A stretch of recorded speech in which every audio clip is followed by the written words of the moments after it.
My apologies mga kataraki if my face is destroying your good in the morning. Ngayong araw pala, ipapakita ko sa inyo kung paano mag-drive ng bagon. Tara na at simulan.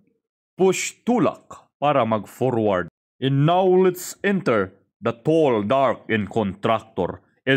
Tunnel pala yun. Pagpasensyahan nyo na ang motion because the vibrator is super strong.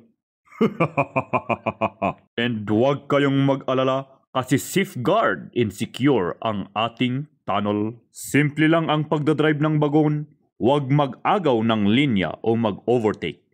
Kung makikita nyo dito, 80 alalay lang ang ating takbo. Brrrr. Huwag kang mag-alala, hindi ka mawawala kasi dito may naka-install na GPS at Google Map. At dito na nga ang sinasabi ko, may nag-stop over para magpa-picture.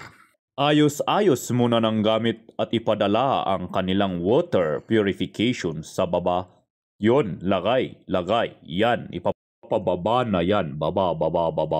At yun na nga, nakapababa na ang kanilang tubig. At ngayon naman nakargahan na ang ating bagon. Huwag kayong mag-alala. Sa next video natin, ipapakita ko kung paano maglagay ng usal sa bagon.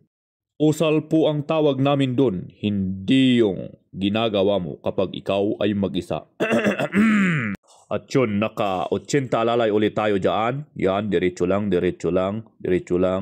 At kung may makakasalubong kayo, huwag kayong mag-alala. Diretso lang kasi automatic yan, sila ang tatagilid. Kung ayaw nilang tumagilid, magdugsulan na lang kayo. Ay wait, parang ang pangit pakinggan. At alanin na lang ang ating gamitin. And now nakalabas na tayo. Ayan, we're going to tapon the usal. And now we get the phone and then we're going to trip ng konti lang.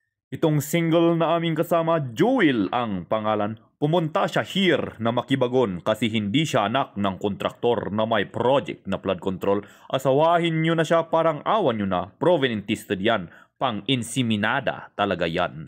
At balik tayo uli sa loob para hindi tayo mapunduhan ng usal. 80 alalay lang. No overtaking. Stay at your lane. Yan, diretso lang.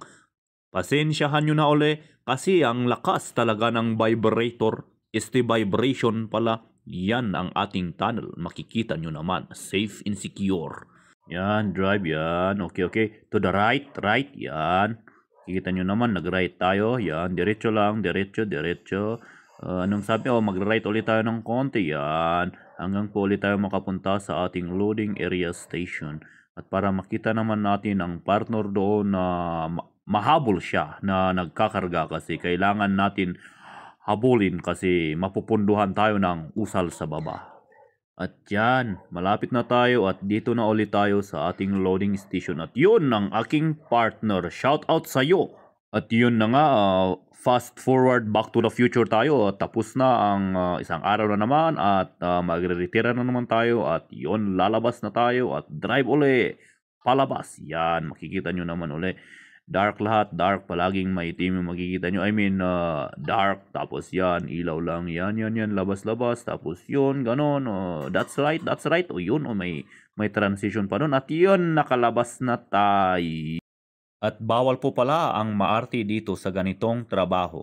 Yan, tingnan nyo naman mga kataraki, yan, di ba? So, Taraki Daddy out.